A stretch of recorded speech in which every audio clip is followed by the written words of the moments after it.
के समूह शरण में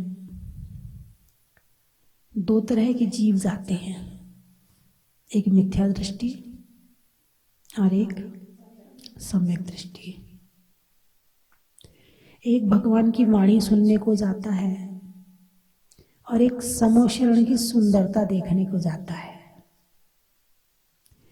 जो समूह शरण की सुंदरता देखने को जाता है तो जो 7 भूमियां हैं, खातिका भूमि, लता भूमि है, श्रीमंडप भूमि, स्तूप भूमि और ध्वज भूमि, हाँ, ये इन भूमियों में घूम घाम के चला आता, श्रीमंडप तक नहीं पहुंच पाता है। श्रीमंडप आखिरी भूमि है, वहां श्री जी विराजमान है।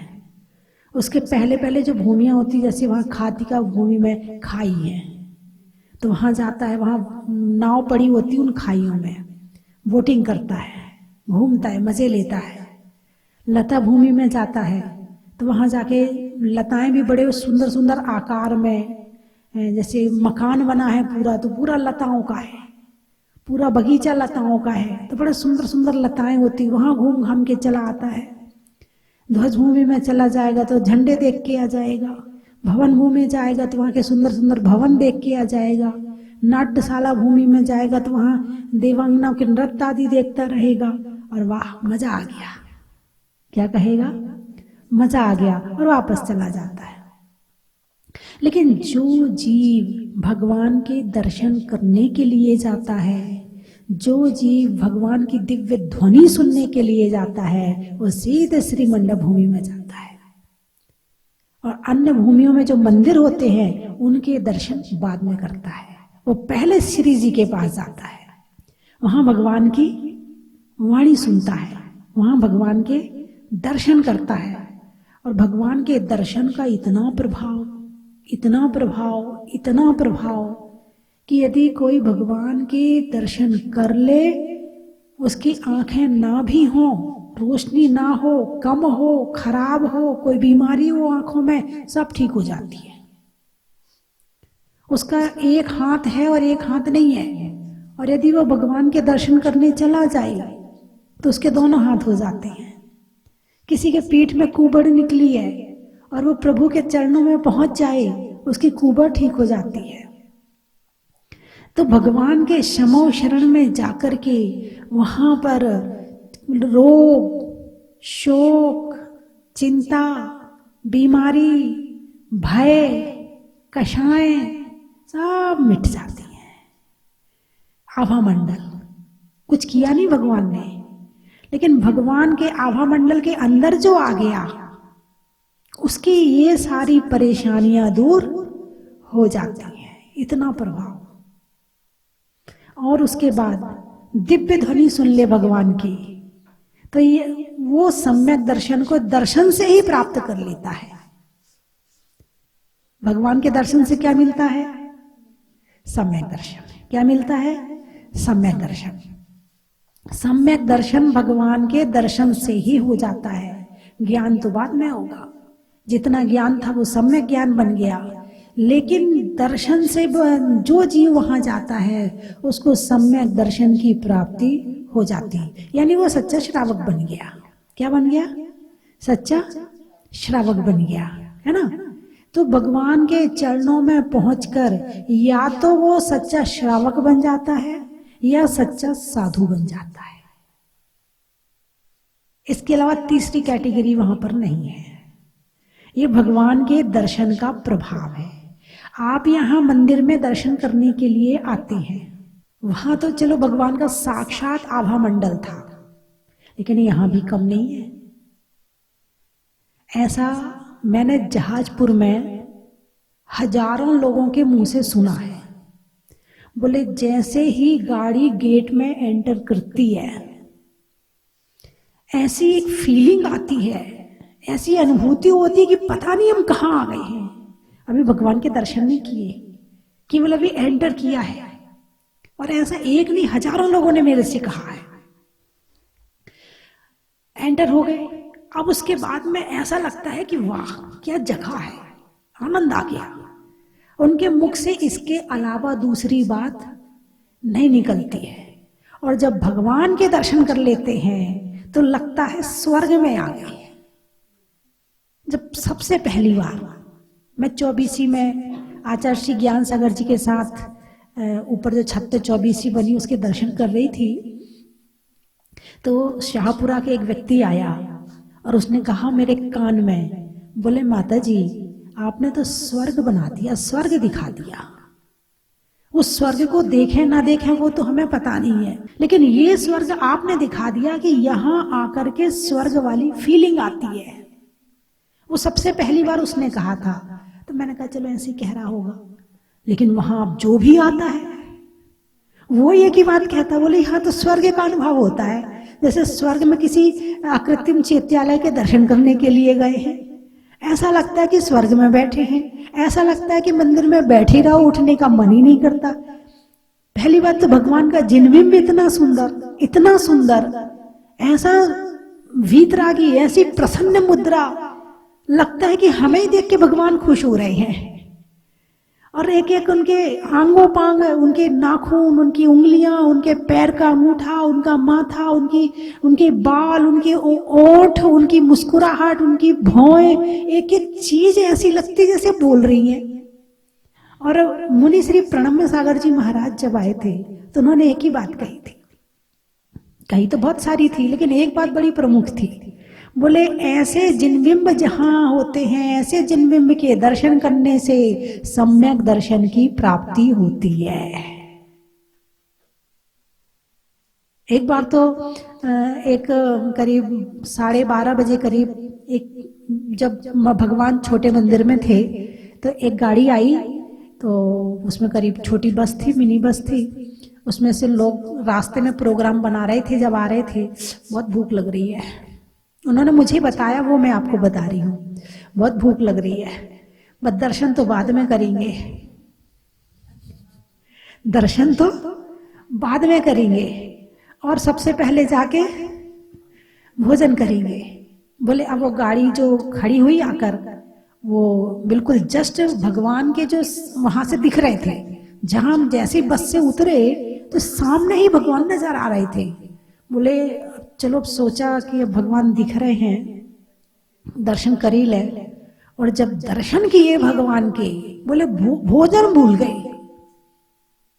1 घंटा खड़े रहे वहां से हिले नहीं। और रास्ते में क्या भाव थे? भोजन के भाव थे।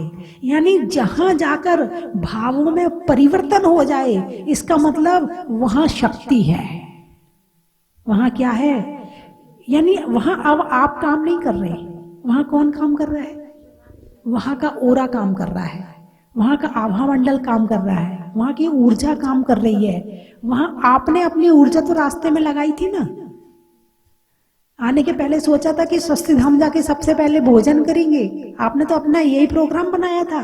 लेकिन यहां आकर भाव बदल गए। किसने बदले? वहां भगवान के आभा मंडल ने, भगवान के अतिशय ने, भगवान की ऊर्जा ने, वहां की वर्गणाओं ने, वहां आपका ऐसा भाव बदला, बोले वहां से निकलने का मन ना करे, ऐसा लगे भगवान के दर्शन करते रहो। फिर वो 1:30 बजे भोजन करने गए, फिर 2 बजे लौट के आए, 2-2:30 बजे करीब फिर वो मेरे पास आए, फिर मुझे सारी बात बताई। और ऐसी एक नहीं, कईयों ने बताई।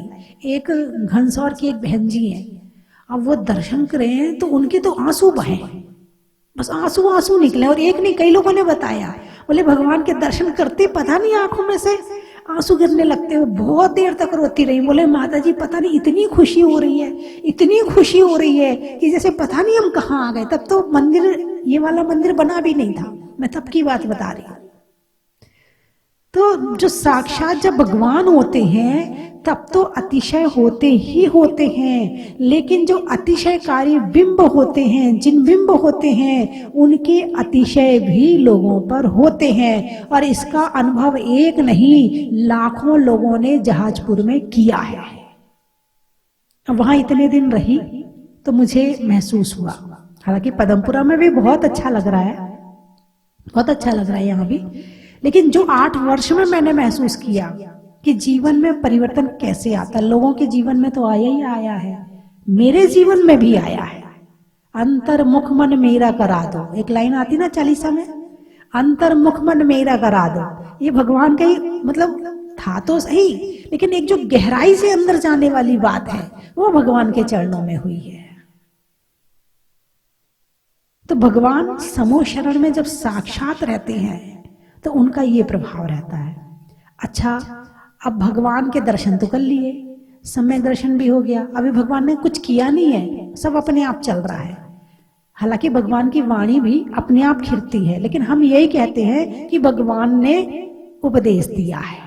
कहने में यही आता, शब्द यही बोले जाते हैं कि भगवान ने उपदेश दिया है।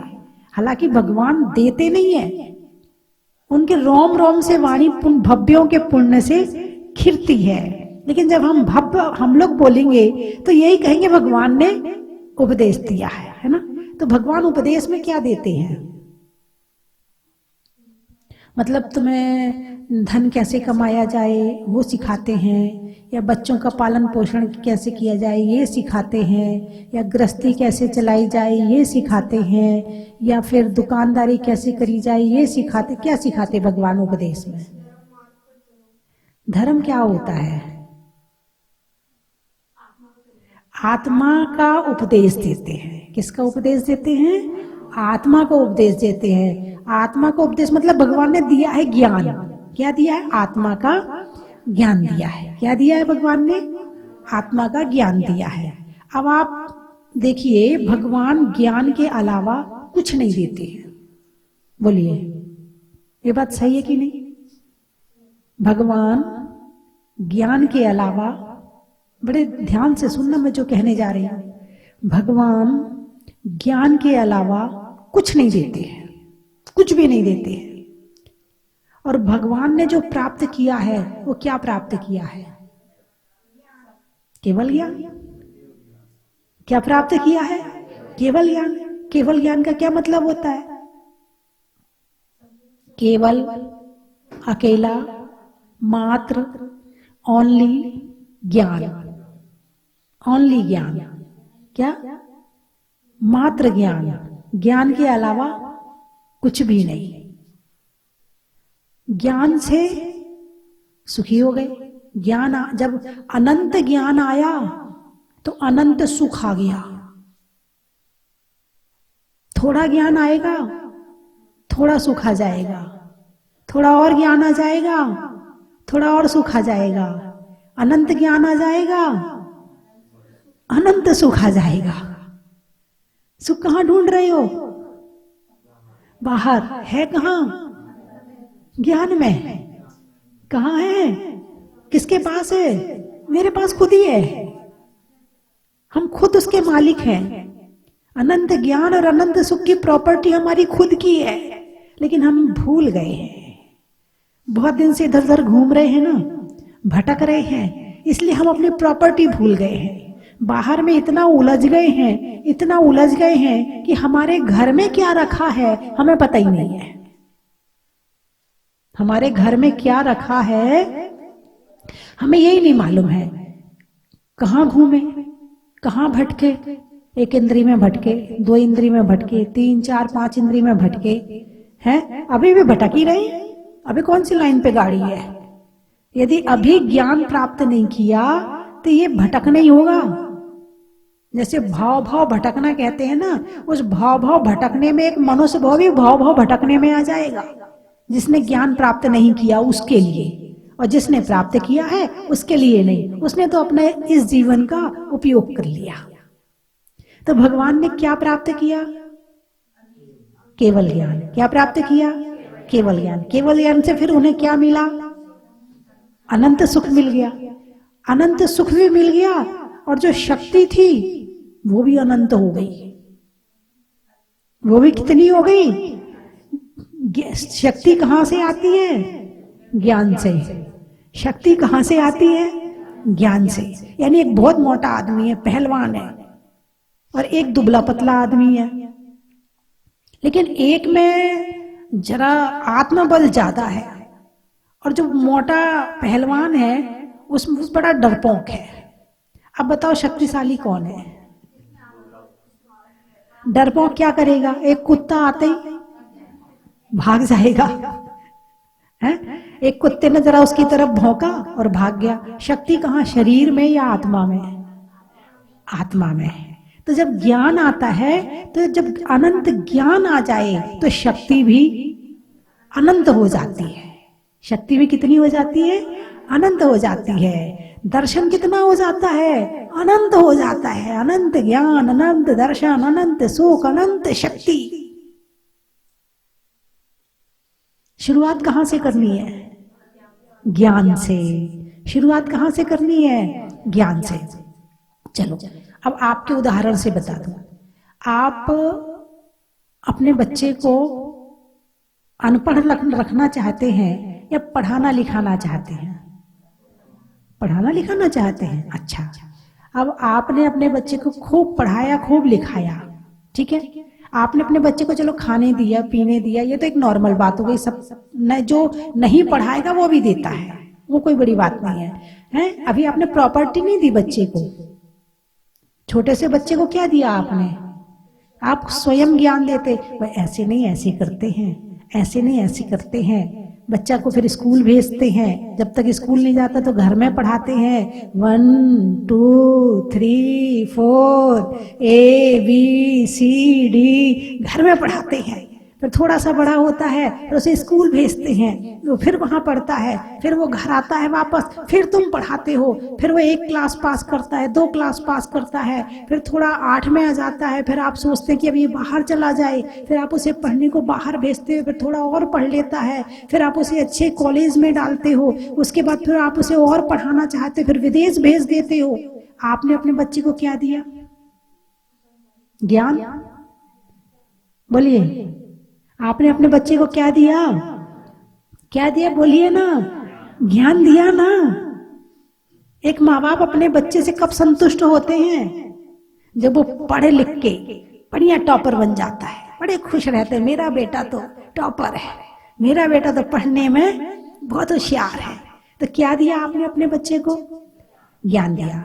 जिनके पास धन संपत्ति ज्यादा ना हो और उनके बच्चे पढ़ लिख जाएं, अच्छी नौकरी में चले जाएं, तो क्या कहते हैं माँ बाप? अरे हमारी तो यही संपत्ति है, हमारी तो, हमारे बच्चे पढ़ लिख गए, हमारी तो।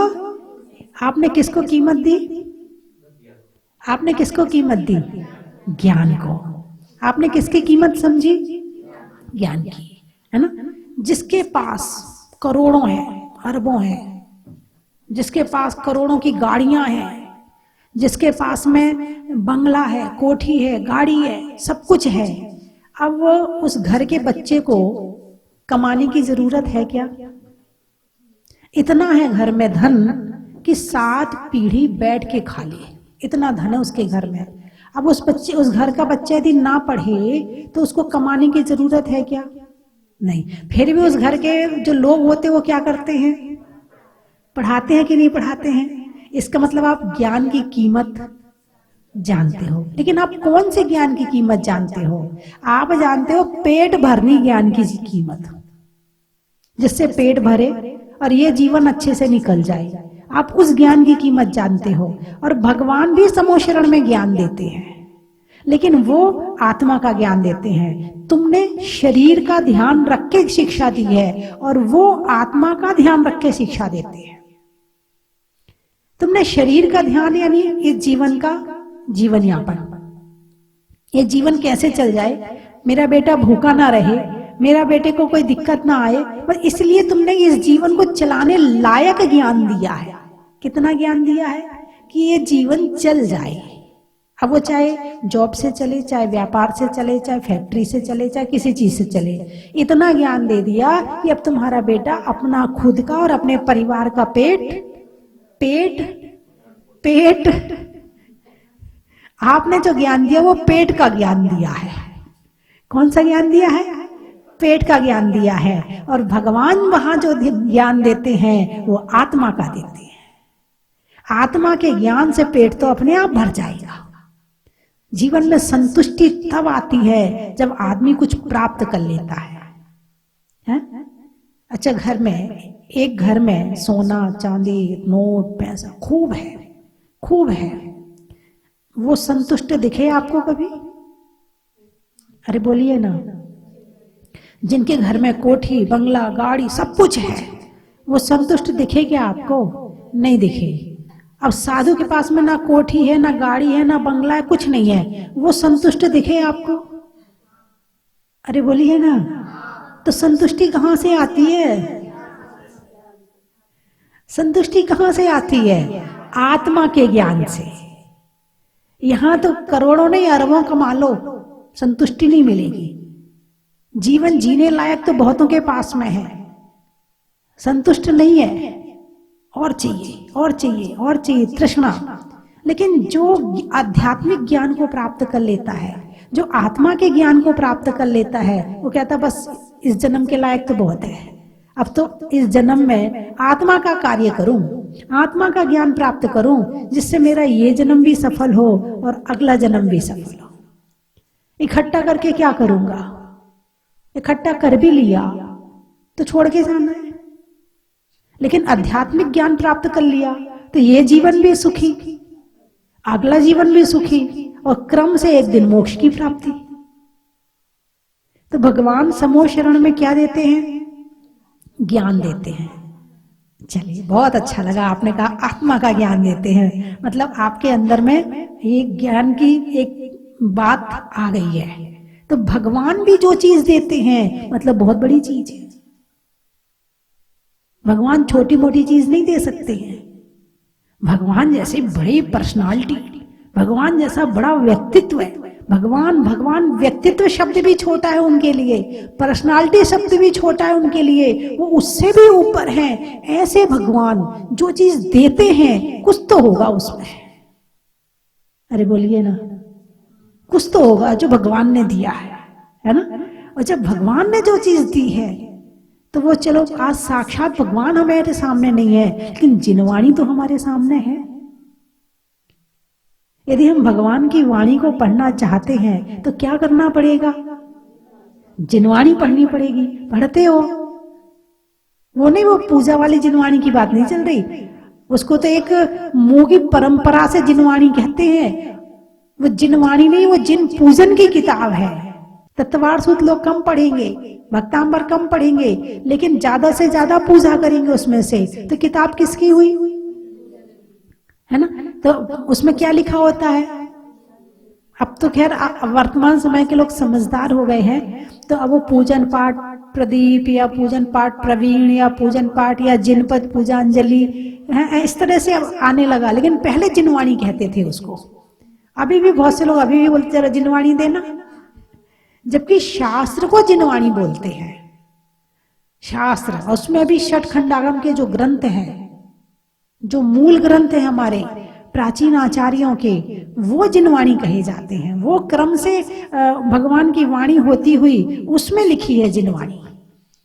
तो जिसने जीवन में भगवान की वाणी को नहीं पढ़ा है, भगवान की वाणी का ज्ञान प्राप्त नहीं किया है, उसने इस जीवन में आके कुछ नहीं किया है।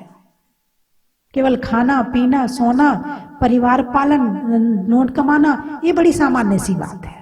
ये कर्म भूमि है। कौन सी भूमि है? कर्म भूमि में ही धर्म हो सकता है। कर्म भूमि में ही धर्म हो सकता है।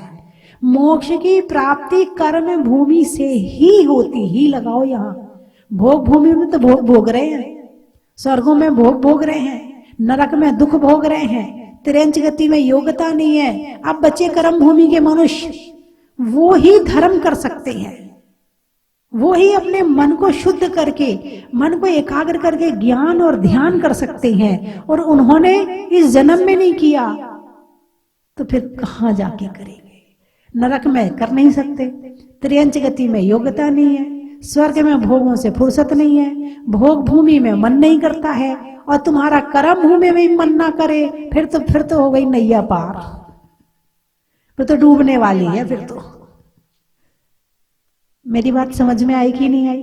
तो इसलिए जो ज्ञान प्राप्त करता है, अब आपको पता नहीं, स्वाध्याय करने के बाद जब उठते हैं, अब आपने तो ऐसा स्वाध्याय किया नहीं होगा इसलिए आपको वो फीलिंग नहीं होगी, मैं अपनी बता देती हूँ।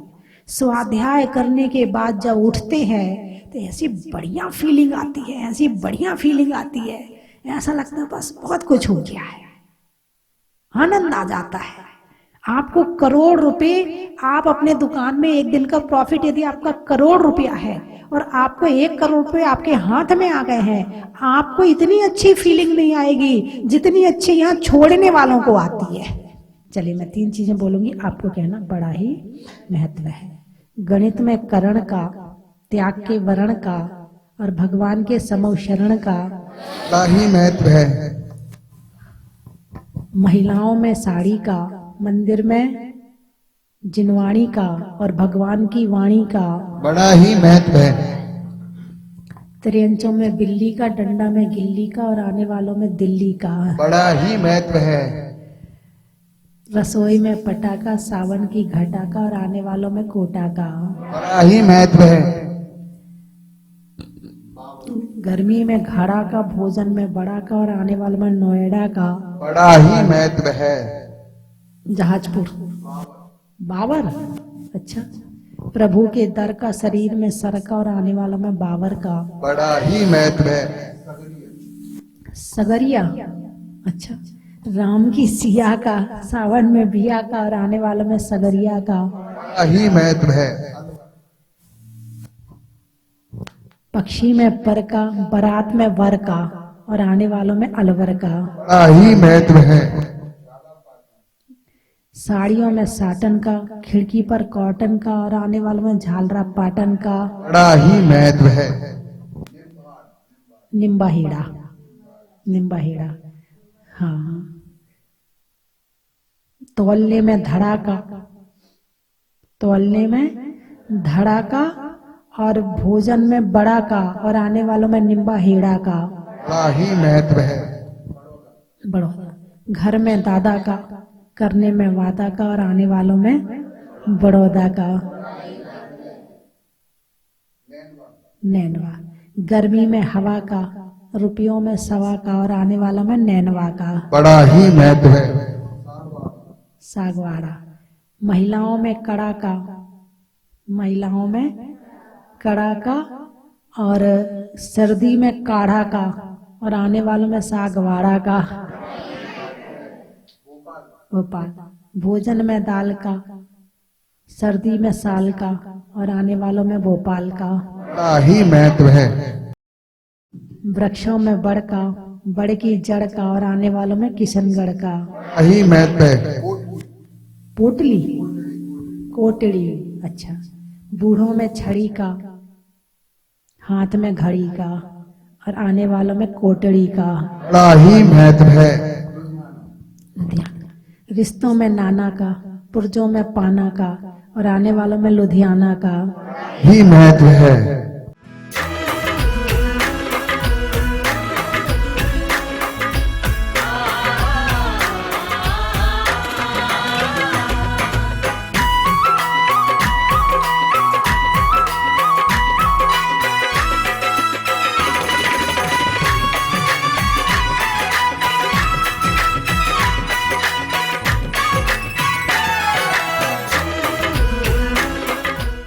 आज हम पदमपुरा में आए हैं और भगवान जी के दर्शन के बाद हमने माता जी के दर्शन किए। वैसे तो माता जी रोज हमारे घर में आती हैं, शाम को प्रवचन होते हैं और हम बहुत अच्छे से सुनते हैं। पर आज साक्षात जो माता जी के दर्शन किए, इनकी जिनवानी सुनी माता जी के मुख से, उसका वर्णन हम नहीं कर सकते। एक एक शब्द जैसे ना ठंडक सा पहुंचा रहा है, या सर में दर्द था सुबह वो भी ठीक हो गया। इतना शांत वातावरण, इतना अच्छा लग रहा है माता जी के पास पहुंच के कि जैसे शरीर ही हल्का हो गया, एकदम ऐसा लग रहा है। और कोशिश करेंगे माता जी के दर्शन करने हम जल्दी जल्दी आए। बहुत अच्छा लगा, बहुत आनंद आया और समझ में भी आया पूरा प्रवचन कि हमें ज्ञान करना चाहिए। मतलब ठीक है, सारे काम भी करते रहो क्योंकि गृहस्थी में है हम लोग, पर ज्ञान भी अर्जित करना चाहिए, जिनवानी का स्वाध्याय करना चाहिए। और माता जी से सब हम यही आशीर्वाद मांगे कि हमें ज्ञान की प्राप्ति हो। माता जी से मैं 25 साल से जुड़ी हूँ, तो आना रहता है जल्दी जल्दी। और मतलब मैं तो ये कहूँगी मेरे जीवन में जो अगर ज्ञान का बीज डाला है तो माता जी ने ही डाला है। अगर आज मैं ज्ञान स्वाध्याय करती हूँ तो वो माता जी की ही प्रेरणा है। और निमित्त मिला मुझे जहाजपुर जाके कि मुझे करुणा सागर भैया जी का सानिध्य मिला, और अब डेली स्वाध्याय चलता है हम लोगों का जूम पे, तत्वार सूत्र पढ़ते हैं। तो जैसे माता जी कहती है ना, स्वाध्याय करके उठ के लगता है कि हाँ कुछ तृप्ति है। वाकई वो अनुभव अब होता है जब भैया जी पढ़ाते हैं, तो लगता है कि 1.5 घंटा कम है, 2 घंटे भी क्लास चले तो मतलब बंद नहीं होनी चाहिए क्लास। मतलब लगता है तृप्ति हो रही है आत्मा में कि बहुत बहुत कुछ सीखने को मिलता है कि ज्ञान क्या है, होना चाहिए आत्मा का ज्ञान। तो माता जी से हमेशा यही आशीर्वाद चाहूंगी कि माता जी ज्ञान की वृद्धि होके हम भी एक आप ही के मार्ग पर चलकर अपनी आत्मा का कल्याण करें। वंदनामी माता जी। जैसे आगे भाई ने बताया वैसे भी हम आए थे, लेकिन आज वहाँ से जहाजपुर से हम यहाँ पदमपुर आए, लेकिन जहाजपुर से मन ही नहीं हो रहा था कि चलो भैया पदमपुरा जाए। 2 दिन रुकने का था, लेकिन क्या करें अभी टाइम के अभाव से नहीं पहुँच पाए। लेकिन जहाजपुर हम रात रुके थे और सुबह खाना खाने के बाद हम निकले थे। इतना बढ़िया जहाजपुर लगा कि हर साल आने में ऐसा लगता है कि हर साल एक बार तो दर्शन करने के आना ही चाहिए, और पक्का आऊँगा, मैं प्रॉमिस देता हूँ। जय जहाजपुर का मंदिर बहुत बढ़िया है, देखने देखते ही जी नहीं भरता, इतना बढ़िया मंदिर है। मैं 3 बार आ गई फिर भी मेरा जी नहीं भरता। देखते ही जाओ, इतना सुंदर बना है मंदिर जिसकी कोई कल्पना ही नहीं कर सकती। जहाजपुर का मंदिर इतना सुंदर है कि पहले दिन दर्शन किया, दूसरे दिन फिर दर्शन करने के लिए आ गई। इतना जी चाहा कि रोज ही आ जाऊं यहाँ पर, लेकिन बहुत दूर हूँ माता जी, इसलिए नहीं आ सकती। कोशिश करूंगी दोबारा और आऊंगी। बहुत सुंदर मंदिर है, इतनी व्यवस्था, इतना सुंदर, इतना सफाई, बहुत जल्दी में बन गया। बहुत ही बहुत अच्छा है माता जी। बंदामी माता जी, बंदामी माता जी, बंदामी माता जी। माता जी स्वस्ति धाम का मंदिर देखकर बहुत खुशी हुई। जितनी उम्मीद थी उससे भी बहुत अच्छा मंदिर जो है वो बनाया है, और देख के जो है मन बहुत जो है वो प्रसन्न हो गया है। उसके लिए जो है मतलब जो है बार बार आने का मन करता है यहाँ पर आने का लिए। और जो है एक राजस्थान के अंदर एक अनूठा जो है वो निर्माण हुआ, एक तीर्थ स्थान जो है इसके लिए बनाया है। नमोस्तु माता जी, नमोस्तु माता जी। हम लोग यहाँ पे माता जी के और भगवान श्री के दर्शन करने पिंडरई, जहाँ जो कि स्वस्ति भूषण माता जी का ननिहाल है, मामा का गृह ग्राम है, और पूज्य माता जी जो बैठी हैं उनका गृह ग्राम है। वहाँ से हम लोग माता जी के दर्शन करने और मुनीश्वरनाथ भगवान के दर्शन करने आए थे। रात्रि में आए हैं। आज सुबह हम लोग माता जी, हमसे बहुत गलती होगी कि हमने अभिषेक नहीं कर पाया। इस बात का हमें बहुत दुख है कि इतने करीब होकर भी हम भगवान का अभिषेक नहीं कर पाए। इसके लिए आप हमें क्षमा प्रदान करें। भगवान से भी क्षमा चाहता हूँ। दोबारा जरूर आके भगवान का पहले अभिषेक करेंगे, इसके बाद दूसरे काम करेंगे। बहुत ही अच्छा लगा। सारी व्यवस्थाएं नंबर 1 की हैं। अभी जितनी व्यवस्थाएं हम लोगों ने देखी, इन सब में व्यवस्थाएं, यहाँ जहाजपुर में सबसे बढ़िया व्यवस्था रहने की, आवास की, भोजन की, और मंदिर तो ऐसा है कि शायद विश्व में ऐसा मंदिर अभी हमने देखा नहीं है। पहली बार देख के आत्मा ऐसा लगे, जाने की इच्छा नहीं होती मुझे भगवान के पास से। बहुत ही अच्छी व्यवस्थाएं हैं, सारे काम बहुत अच्छे हैं। मैं भगवान से प्रार्थना करता हूँ कि भगवान ये तो वाकई में ऐसा स्वर्ग बना दो कि सारे विश्व के लोग आके यहाँ पे अपने कर्मों का क्षय करके और मोक्ष की प्राप्ति हेतु भगवान से कामना करें। हमारे यहाँ की माता जी ने, हमने तो दर्शन हमें दुर्लभ हो गए।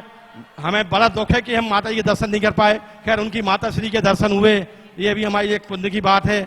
माता जी इस छोटे से गांव से निकली और आज पूरे विश्व में माता जी का डंका है, विश्व में नाम हो रहा है। उनके ज्ञान से, उनकी ये चर्या से, उनके संयम से विश्व में आज बड़ा नाम इस जैन धर्म का उन्होंने डंका फहराया है। इसी भावना के साथ माता जी को बंदामी करते हुए भगवान श्री से कामना करता हूँ कि भगवान इस जहाजपुर में ऐसा कुछ और कर दो आप कि विश्व में ये स्वर्ग बन जाए। इसी भावना के साथ नमोस्तु नमोस्तु।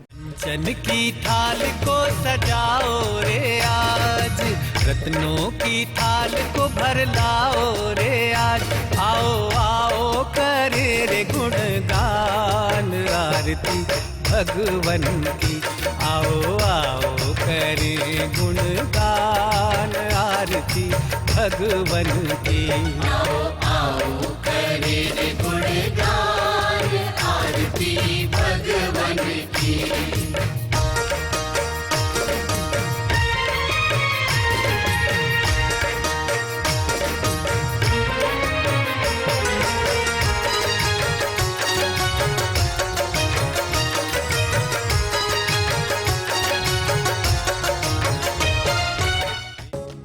परम विदुषी लेखिका गणिनी आरिका रत्न श्री 105 स्वस्ति भूषण माता जी, जिन्होंने मात्र 20 वर्ष में 100 से भी अधिक किताबें लिखकर जैन समाज को अनूठा योगदान दिया है।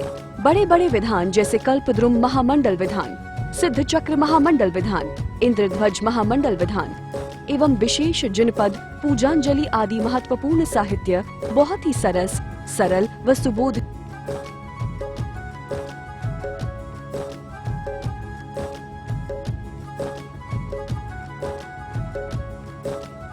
करने हेतु आज ही संपर्क करें।